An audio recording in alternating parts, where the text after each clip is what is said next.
दोस्तों नमस्कार, मैं उपेंद्र यादव। दोस्तों इस वीडियो में मैं रीड शिक्षक भर्ती 2018 की एक और सूची को लेकर 2016 अंग्रेजी का जो उर्मिला कुमारी वाला केस था, इसके अलावा साइंस में जो संस्कृत विभाग का 2017-18 की एक और सूची को लेकर मैं बात करूंगा। 2016 साइंस मैथ की भी मामला है। देखो, उससे पहले मैं आप लोगों को बताना चाहूंगा दोस्तों कि आप ये ना सोचो कि मैं आप लोगों को भूल गया। मुझे पता है, मैं कल भी सुभाष गर्ग साहब मंत्री जी से मैं मिलके आया हूँ संस्कृत शिक्षा विभाग में कि वेटिंग को लेकर जो उन्होंने अपील कर दी है डीवी में। उनका कहना यह था कि जजमेंट में साफ तौर पर यह नहीं दिया गया था कि जो 365 या 78 जो भी है इन लोगों को नियुक्ति दी जाए या इनकी लिस्ट निकाली जाए। उसमें कहा कि अंतिम पद तक पद भरा जाए। तो ऐसे में इस फैसले से हम सहमत नहीं थे। यदि डीबी में ये आ जाता है कि जितने जो 365 या जो 68 पद खाली है इनको लिस्ट निकाली जाए तो हम लिस्ट निकालने के लिए तैयार है, ये उन्होंने कहा। क्योंकि वो जो प्रॉब्लम बताई उन लोगों ने, अधिकारियों ने, क्योंकि उन्होंने कहा कि हम लोग फिर भर्ती कैसे निकालेंगे जब हम लोग, वो कह रहे हैं कि जब तक पद नहीं भरे जाए जब तक लिस्ट निकालते रहो।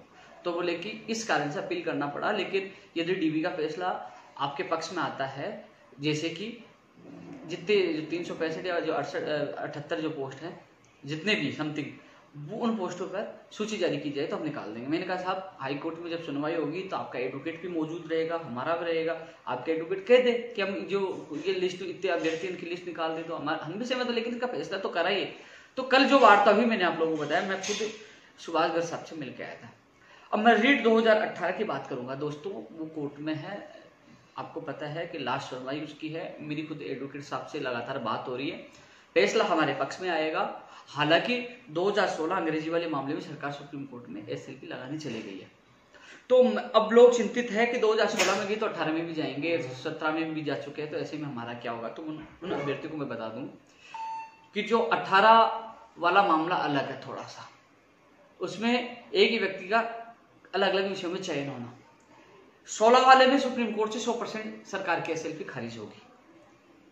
थोड़ा सा उनको सचेत रहना है। यदि मेरा सहयोग चाहिए तो मुझे बता देना, मुझे पता है, मैं पूरा सहयोग करने के लिए तैयार हूं। मुझे पता नहीं वहां एसएलपी सरकार जा रही है तो प्राइवेट लड़कों की तरफ से कौन जा रहा है, वहां एडवोकेट भी अच्छा करना। इसके साथ साथ कई और प्रयास किए जाते हैं, अतिरिक्त प्रयास। वो अतिरिक्त प्रयास मैं कर सकता हूँ और कहीं ना कहीं आपकी रणनीति को सफल बना सकता हूं। तो सुप्रीम कोर्ट में जब भी सुनवाई हो मुझे एक बार जरूर बताइए। 2016 वालों को ये कहना चाहूंगा, 100% आपकी जीत होगी, सरकार की याचिका खारिज होगी और उसी से और बढ़त जो है ना 17-18 का रास्ता खुलेगा। हालांकि 18 वाला मामला दूसरा मैंने बताया कि एक व्यक्ति का अलग अलग विषय में चयन होना। यदि हमारे पक्ष में फैसला आएगा तो माननीय मुख्यमंत्री जी के सचिव साहब ने भी कहा था, शिक्षा मंत्री जी ने कहा था, तो मैं आदेश की कॉपी का इंतजार कर रहा हूँ, इसलिए भूला नहीं, इंतजार है मुझे आदेश कॉपी हाथ में आ जाए। उसी प्रकार जो साइंस मैथ की है 2016 वो भी नहीं आ पा रहा। और जो संस्कृत विभाग वाला वो डीबी में गया, डीबी में हमें जीतना होगा। उनके लोग लगातार संपर्क में है मेरे। सुप्रीम कोर्ट में सरकार 100% की एसएलपी उनकी खारिज होगी। इसके अलावा 18 वाला केस की कॉपी आते ही मैं एक्टिव हो जाऊंगा। मैं भूला नहीं, मुझे पता वो अनशन, वो संघर्ष, वो लाठियां सब याद है, मुझे सब याद है, भूले नहीं है वो। लेकिन मैं इसलिए नहीं बोल पा रहा था, कोर्ट का फैसला नहीं है, कॉपी का इंतजार कर रहा हूं। कई लोग वीडियो डालते हैं, टेलीग्राम में क्या क्या मैसेज डालते हैं, वो आप लोगों को गुमराह करने की कोशिश कर रहे हैं। उन्होंने आज तक किया क्या है आप सोचिए, बेवकूफ बनाने के अलावा। खुद का काम नहीं करा सकते, लोगों की ठेकेदारी ले लेते कि हम काम करवा देंगे। लेकिन आप सोचिए, सेकंड ग्रेड का मामला मैं पूरा देख रहा हूं, मेरे पास अभ्यर्थी है, प्रयास कर रहा हूँ, अधिकारियों से मिला हूँ, शिक्षा मंत्री से बात हुई है। फर्स्ट ग्रेड के लिए हम रिजल्ट की मांग करते, लगातार अध्यक्ष को हम धमकी दे रहे थे। नई रीट के लिए हम लगातार प्रयास कर रहे हैं 24 दिसंबर से अब तक लेके। सारे मामले हमारे पास है, लेकिन लोग उनकी कॉपी करते हैं, हमने ये किया वो किया वो किया। आप देख लीजिए, ऐसे कॉपी मास्टरों से बच कर रहे। वही लोग ये कहते थे कि हमारी 2018, 16, 17 जो भी इनकी वेटिंग सूची आ जाती कि उपेंद्र यादव जी के खिलाफ मुख्यमंत्री जी है इसलिए नहीं आ रहे। अब मुख्यमंत्री जी से हमारे मधुर संबंध बनते जा रहे हैं। मैं कोशिश कर रहा हूं कि मुख्यमंत्री जी के सामने बात रखकर आपकी लिस्ट निकलाऊं, लेकिन उल्टा ज्ञान देना, बेवकूफ बनाना, भ्रमित करने की जो आदत बन चुकी है, ऐसे लोगों से सावधान रहे। क्योंकि ये भी पुरानी फोटो दिखाकर कहते थे सीएम साहब हमारे पास है, लेकिन उनकी गलतफहमी व्याख्याता भर्ती परीक्षा से निकल गई थी कि रात को उठ के आना, ये करना, वो करना, फेंकना, जो सबको सच्चाई उनके सामने है।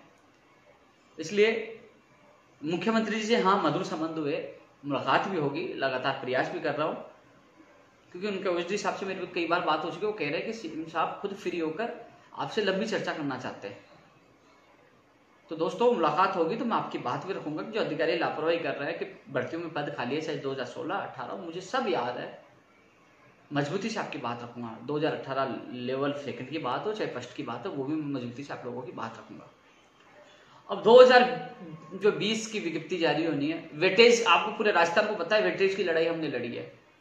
घोषणा पत्र मांगे हमने डलवाई है, चाहे कॉमर्स वालों को शामिल करने की मांग हो, और अब मांग करें पद बढ़ाने की मांग भी कर रहे हैं। विज्ञप्ति जारी हो, पैटर्न तय हो, सामान्य ज्ञान जोड़ा जाए, सारी चीजें ये मांग हमारी है, कॉपी लोग कर लेते हैं। हम भी थे जो घोषणा पत्र में डलवाने वाले थे, सारी चीज हमने की, लेकिन ऐसे कॉपी पेस्ट से सावधान रहे। मैं बिजी हो गया तो आप ऐसा ना सोचे कि मैं आप लोगों को भूल गया। मैं इंतजार कर रहा हूँ कोर्ट के फैसले का, मैं इंतजार कर रहा हूँ माननीय मुख्यमंत्री जी से मुलाकात का, मुझे सब याद है। लेकिन ऐसे लोगों को आप सबक सिखाए जो केवल सोशल मीडिया पे बेवकूफ बनाने की कोशिश कर रहे हैं। इसलिए विशेषकर 2018 वाले, जो मुझे पता है वो 3500 जो पद खाली, वो अभ्यर्थी तो कहीं नहीं जाएंगे, वो उनके बेखाओं में आने वाले नहीं, उनको सच्चाई का पता है। क्योंकि कुछ लोगों को टेलीग्राम में, व्हाट्सएप में जोड़कर मूर्ख बनाया जाता है, लेकिन वो सचेत रहे। और रही बात 2020 की विज्ञप्ति भी जारी हो जाती है, तय होना एक एग्जाम होगी, 2 एग्जाम होगी, 2 की संभावना ज्यादा है। तो दूसरी एग्जाम होगी, उसकी काउंसलिंग नहीं हो जाती जब तक पद लैप्स नहीं होते हैं, तब तक पद नहीं जोड़े जाते हैं। आपकी एग्जाम होगी, मान लीजिए दिसंबर में या जनवरी में एग्जाम होती है, तो कम से कम 3-4 महीने बाद परिणाम आएगा, फिर दूसरी एग्जाम होगी, तो साल भर में ये काउंसलिंग प्रक्रिया में लग जाएगी। जब तक क्या साल भर तक हमारी वेटिंग नहीं आएगी क्या, रिसेप्शनल परिणाम नहीं आएगा क्या हमारा? तो आप ये नहीं घबराए कि नई भर्ती आने से आपके पद लैप्स हो जाएंगे, नहीं होंगे। इसलिए आप उसकी भी टेंशन ना करें, मैं आपके साथ हमेशा रहूंगा। लेकिन ऐसे लोगों से सचेत रहें, ऐसे लोगों से दूर रहें, क्योंकि आप मेरे Twitter account open Yadav official के नाम से है, यूट्यूब चैनल है, फेसबुक है, आप चेक करता रहिए। जो मैं ट्वीट करता हूं उसकी कॉपी की जाती है, जो मैं बोलता हूं उसको परोसा जाता है। अध्यक्ष मोदी जी को हम चैलेंज दिया, आरपीएससी के खुला चैलेंज दिया, और यदि कोरोना लॉकडाउन नहीं होता तो उसको घेराव भी करते। हम चैलेंज देते, वो करते, और किया भी, आपको पता है। और आगे की भी रणनीति है, लेकिन समय आने पर खुलासा किया जाएगा। हम न चुप बैठे हैं न चुप बैठने वाले हैं। तो सभी साथियों से मेरा निवेदन है, एकजुट रहे, मजबूत रहे।